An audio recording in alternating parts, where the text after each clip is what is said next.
9 de agosto, a pocos días del cumpleaños segundo del gobierno del presidente Luis Abinader Corona.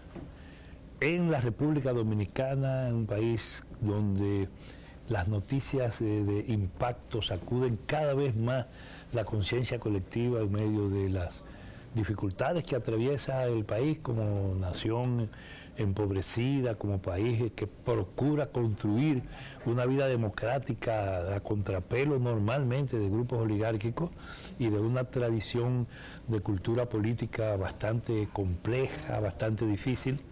Pero bien, 9 de agosto, punto crítico. Aquí, en un escenario donde nos proponemos cada día examinar cuáles son los elementos que van permitiendo identificar aquella, digamos que, vértebra nerviosa que ayude a definir, a identificar los problemas de la nación dominicana de cara a la procura de un país diferente donde la gente viva en otras condiciones. Hoy vamos a estar con el espíritu dividido entre la ciudad capital desde donde hablamos, en el marco de una compañía especial en el día de hoy, y con Ivonne a la distancia, porque justamente se encuentra, yo supongo que en este momento, llegando casi ya en el corazón de la isla, en el centro de la isla, en la zona de Maimón, en la provincia Monseñor Noel, justo a propósito de una situación que también llama la atención y acoge el espíritu y el alma del pueblo dominicano, que es el riesgo de la vida por estar atrapados tras un derrumbe en uno de los túneles de la minera Cormidón en Maimón. Ella está ya en el marco de la preparación de un reportaje especial que ha de transmitirse por uno de los medios de reconocimiento nacional para el que trabaja.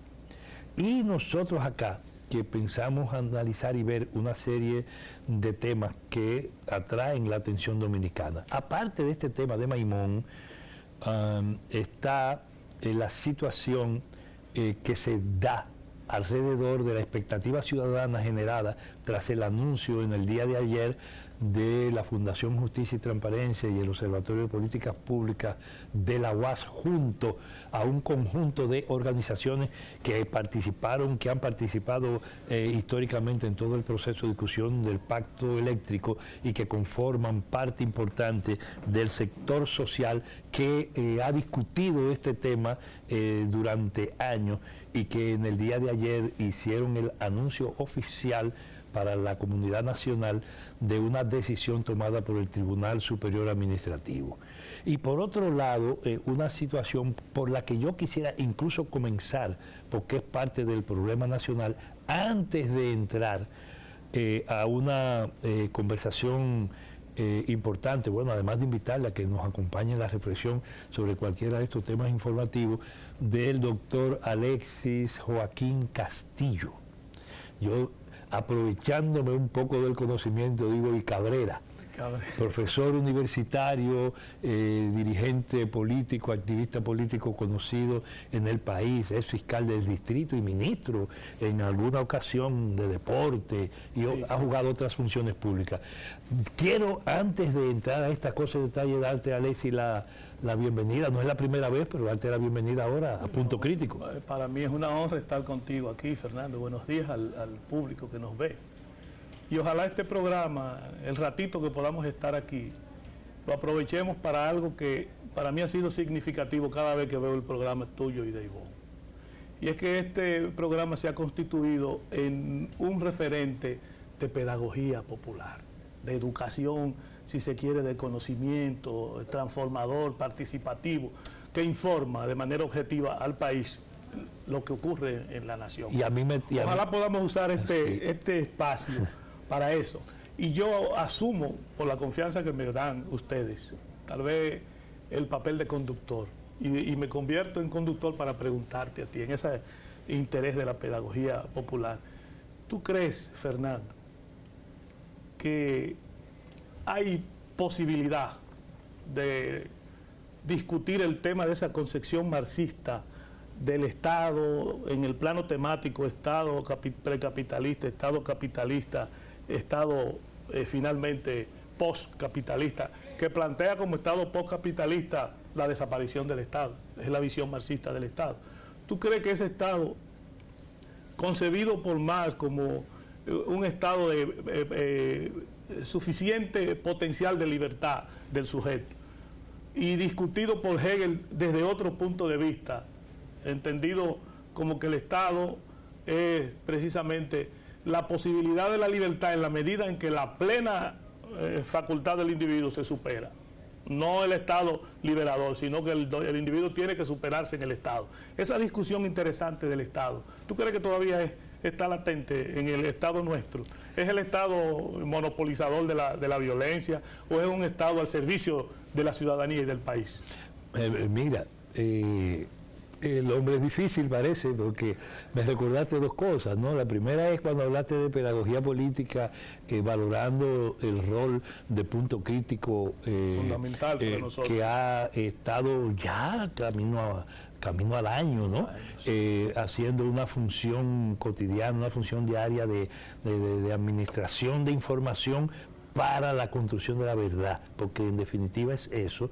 Me trae a la memoria tu antigua condición de educador popular, porque lo fuiste parte del Instituto de Pedagogía y Cultura Popular, IPEC, ¿no? Sí, claro, tú fuiste el jefe del equipo jurídico del IPEC en aquellos tiempos. Sí, claro, en aquellos tiempos de dura vida social y política, donde las cosas se resolvían normalmente a fuerza de mucha represión, ¿no? Y que el IPEC entendió que no debía únicamente de asumir la postura de transformar y ayudar al conocimiento en la capital, sino que nos trasladamos a todo el territorio. A todo el territorio, sobre todo al sur del país. Fue interesante, en contacto con las comunidades, con el campesino. Todavía hay gente que te recuerda en esos campos de Azua, de Barahona, en el cacao. En el cacao, claro. Pero bien, me recordaste esto, pero además creo que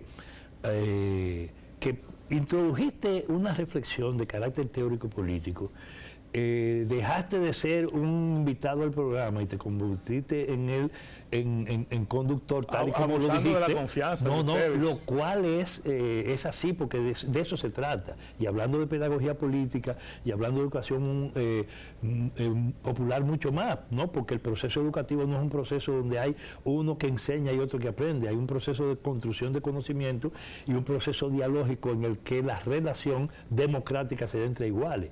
Y además plantearlo para sugerir y proponer una discusión sobre el problema del Estado, la concepción clásica de Estado, más allá de Marx, incluso hablando de Hegel, o la concepción marxista del problema del Estado, o la evaluación del llamado Estado postmoderno en las condiciones actuales después de haber cruzado tanta agua por debajo del puente.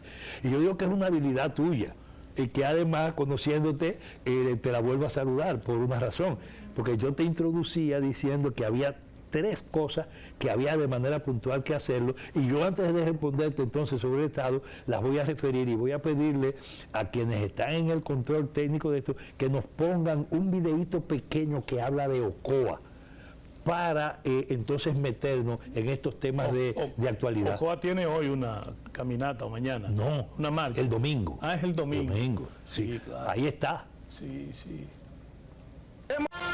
Promesas han habido, pero no lo han cumplido. Basta ya de falsas promesas. Queremos soluciones ya.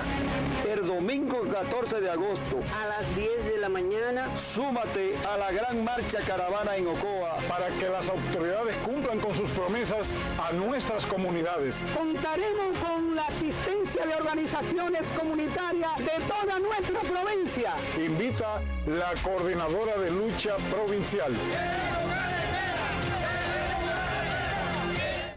Ahí en Ocoa, este domingo, confluyendo en los tres caminos, las tres carreteras principales que llevan a Ocoa y que termina justamente este anuncio, esta convocatoria, refiriéndolo, queremos carretera, se está demandando una promesa hecha como alrededor de 50 veces durante los gobiernos del PLD y hecha por el presidente de la República durante la campaña, después de la campaña e incluso recientemente, de que van a darle respuesta a las demandas de Ocoa, que además de ser un centro granero, es un centro experimental, es un centro de investigación, es tierra histórica, es tierra fértil, es fuente de agua, es minería, es todo. Lo interesante de ese anuncio, si tú observas, ahí hay una expresión total de la comunidad. Total. Ahí hay maestros, ahí hay agricultores, ahí hay jóvenes, iglesias, o sea, autoridades incluso locales, municipales.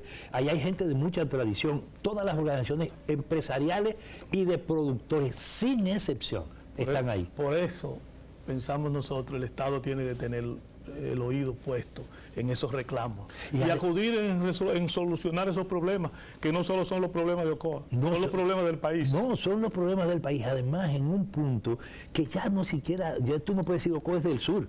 Porque a veces uno cuando va cruzando de sur a norte o de norte a sur por ahí, o va de este a oeste rumbo a Constanza o rumbo a Jarabacoa, o hacia el otro lado, y cuando uno se desplaza hacia el Cacao, hacia esta zona del lado de San Cristóbal, uno se da cuenta efectivamente que ese es el corazón de la isla.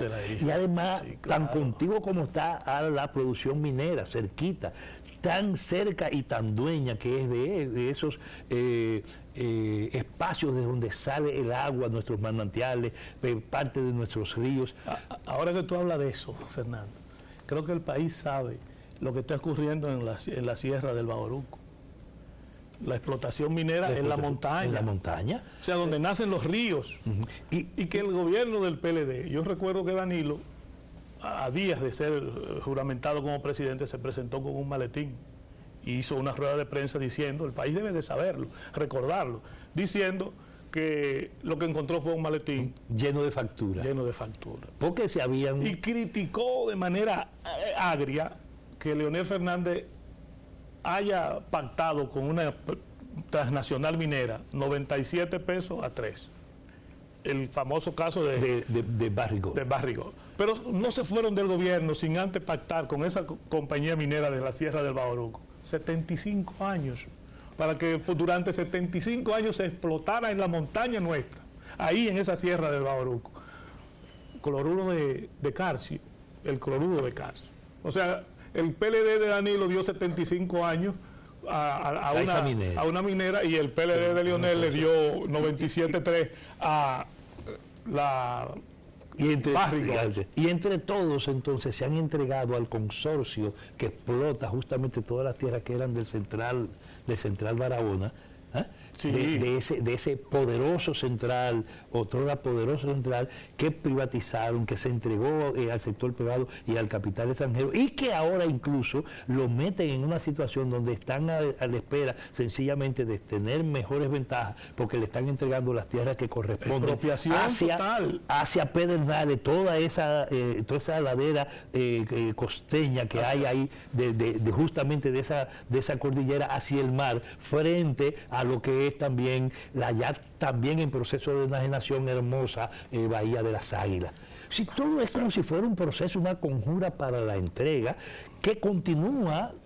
Por eso es que aquí hay, pero lo vamos a ver dentro de un momentito, sí. Por eso es que todos constituyen un solo partido, es un partido neoliberal, un partido de entrega de riquezas, de propiedades, de patrimonio público, de riquezas de la nación y de lo que tiene que administrar el gobierno en favor del país en nombre de un Estado que tiene características que tienen que ver con tu pregunta. Y yo quería poner eso justamente de Ocoa porque hay que llamar la atención. Porque el inicio, esta manifestación del domingo en Ocoa, de una provincia unida de manera monolítica, que no puede excusarse la respuesta en el problema de que es presión política partidaria de oposición, porque de eso no se trata, porque es presión política desde las izquierdas, no, porque de eso no se trata. Es la comunidad entera, con un movimiento social, con fuerzas progresistas, populares, diciendo esto hay que atenderlo y esto es reflejo de lo que efectivamente está pasando en el país. Y es el inicio, en el caso de la región sur y de toda la nación, de un nuevo movimiento desde las bases de la sociedad para exigir del gobierno el cumplimiento no de promesas, sino de obligaciones de ley. Cuando tú hablas y volvemos al tema de la misión de este programa de pedagogía popular. Cuando tú hablas de Estado, de partido neoliberal y lo señalas como uno solo, tú quieres decir que en definitiva es porque todos actúan iguales, todos actúan de la misma manera, y todos tienen el mismo compromiso. No solo eso, sino que se ponen al servicio de los mismos grupos que de manera permanente han constituido poder y que son los que han controlado y sometido a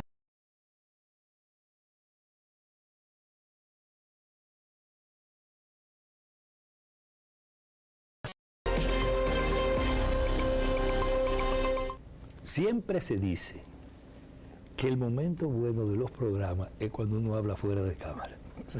Yo no coincido totalmente con eso, pero lo repetimos acá. A veces se bota tensión. Sí. El cafecito, el agua, y eso ayuda anímica y emocionalmente al entrevistado. Y cosas que bien trabajadas así, conversadas, ayudan a ser más expresivos y más claros con la gente. Claro. Y cuando cortábamos hacia la pausa, estábamos prometiendo que esa era la cuestión relativa a lo de elementos de actualidad, como que tienen que ver con el Estado, con las funciones de las instituciones, etc. Ahí yo te pregunto, y es interesante que el país nos escuche, porque es una preocupación ciudadana, el tema del pacto eléctrico. PLD, conformación de una estructura que se llama Consejo Económico Social, participación de los grupos. La participación social en ese momento fue efectiva. Muy efectiva, tanto que cumplió un rol. Sí, no pudieron montar un pacto, un acuerdo a favor de los grupos de la élite económica, de los grupos monopólicos, de los que siempre han cortado el tajo aquí, ¿no?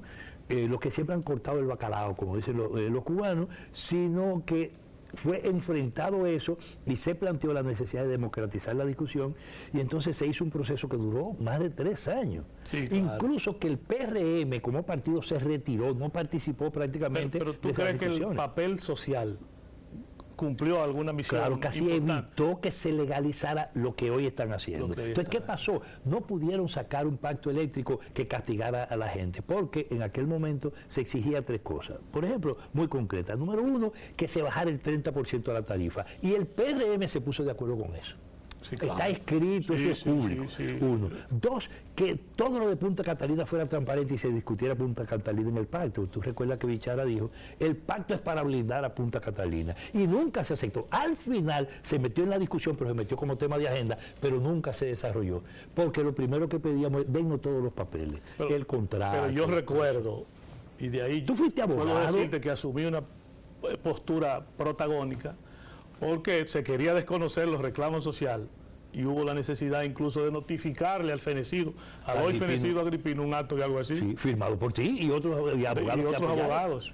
Sí, que tú mismo lo llevaste allá, claro, al Consejo Económico y Social, claro, y paraste la puesta en vigencia de decir, le dijiste, si no hay un acuerdo sobre todo, no hay un pacto sobre nada, claro, que era la base de la metodología del pacto. ¿Y tú crees que hoy ese pacto está simulado? No, pero claro que sí. ¿Y se pretende legalizar cómo? Porque entonces en el gobierno pasado no se pudo firmar el pacto. Sociedad civil no firmó y una parte del empresariado y del sector laboral tampoco. No se pusieron de acuerdo. Este gobierno llega y lo primero que hace es que recoge el pacto y el documento igualito, como lo dejó la comisión que manipuló el mismo al final, olvidándose de los disensos, de los desacuerdos, de que todo no estaba apurado y de la metodología, llamaron a Palacio a firmar el pacto, como lo había decidido Bichara y el PLD, y el presidente actual, olvidándose de lo que había sido su compromiso, lo firmó y dijo, yo mismo cuestiono cosas, esto no es definitivo, hasta que le impusieron al CES que supuestamente abriera una comisión y discutiera.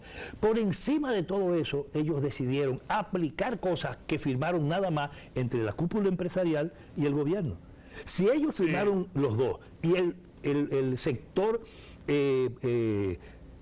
social entero, parte del sector empresarial, aunque menos, y menos también parte del sector laboral, no firmaron ese documento en Palacio. Usted lo busca y cruza de la red y sabe que no está firmado. Sin embargo, el gobierno dice que hizo un pacto y el presidente es capaz de decir que lo que firmaron en ese pacto y ese pacto entre ellos es lo que justificaba el aumento de la tarifa no, al contrario, eléctrica. La rebaja, no fue un compromiso desde ese pacto de rebajar la tarifa eléctrica. Era la propuesta que había, pero no se llegó a conclusión nunca sobre ese tema, porque el sector social exigía y demandaba apoyaba la rebaja del 30 y el PRM nos apoyaba.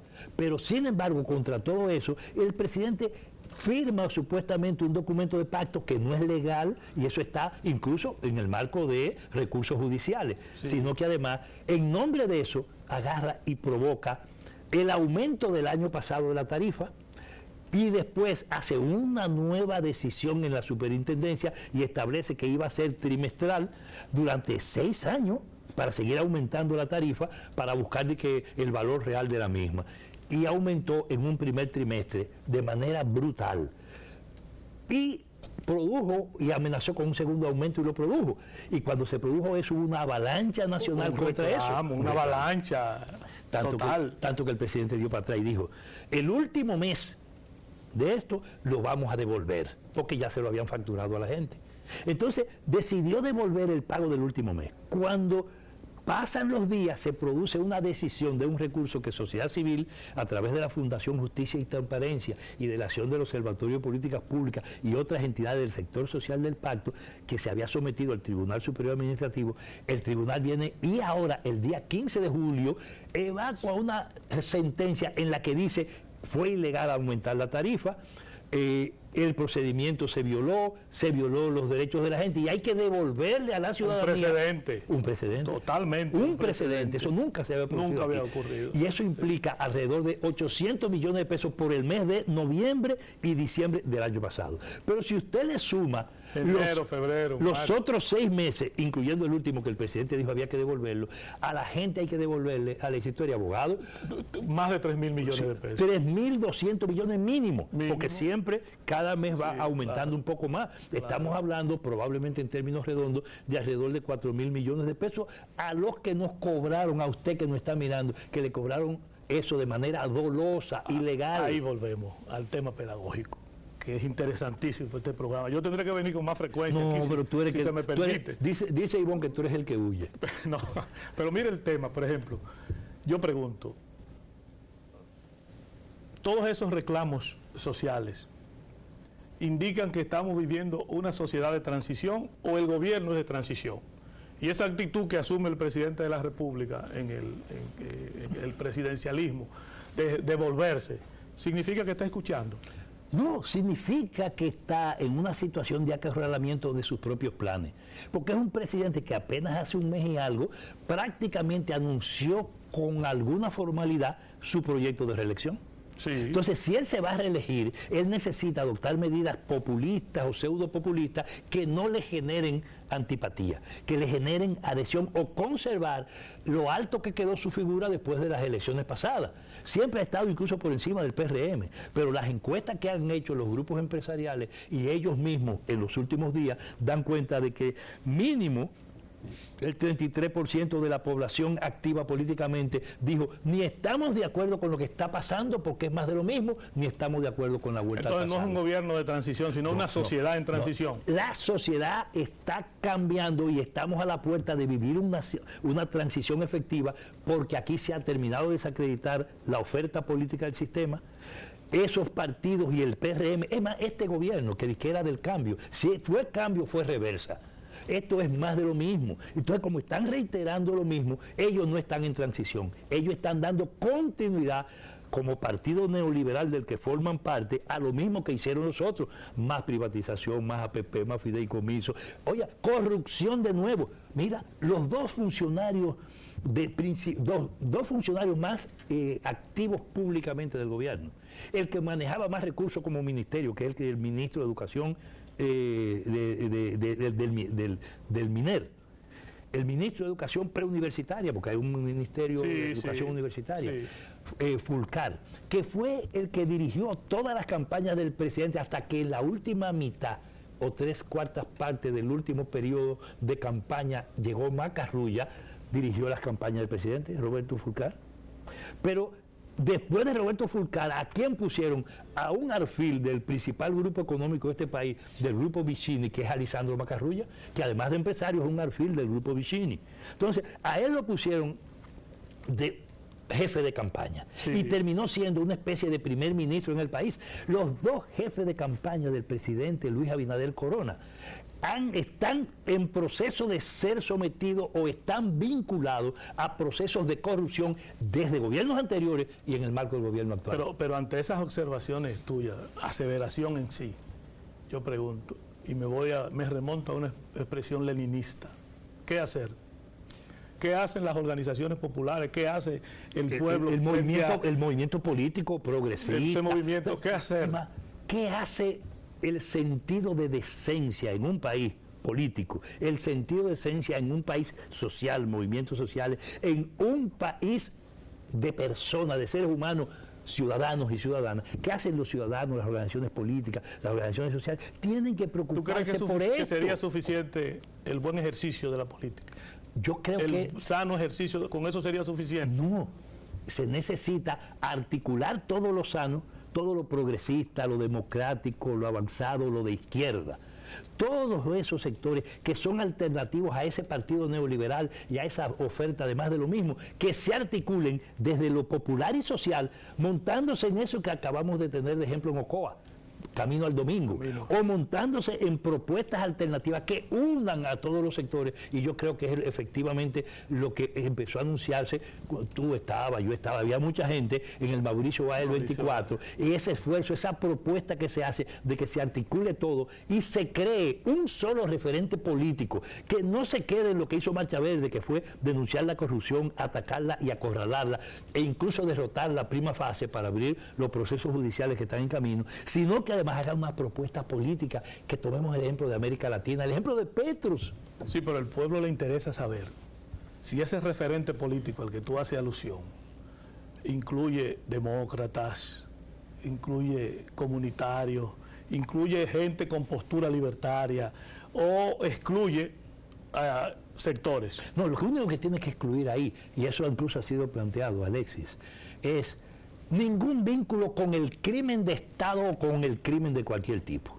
Ningún vínculo con el delito que implique corrupción o aprovechamiento, privada o pública, y que implique vínculos con el narcotráfico, la violación de mujeres, el daño sobre nuestros niños, el daño...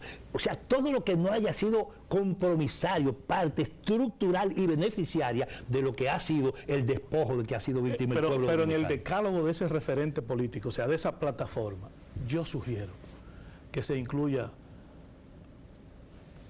un tema importante, que es la moral y cívica, la formación en esa niñez, de lo que debe de ser en el pensamiento de ese niño, el desarrollo de él y del Estado. Si es definido eso, entonces tiene que haber una propuesta de carácter programático que diga, mira, la educación en este país es esta, la práctica y la vida ciudadana es esta, el cumplimiento de la ley es este, el pacto aquí es cumplir la ley, no es más nada. Aquí no hay que hacer pacto para cumplir la ley, porque la ley es el pacto, no es la Constitución Dominicana el gran acuerdo, el gran pacto. Eso está definido desde Rousseau, de ese Estado que tú hablabas ahorita.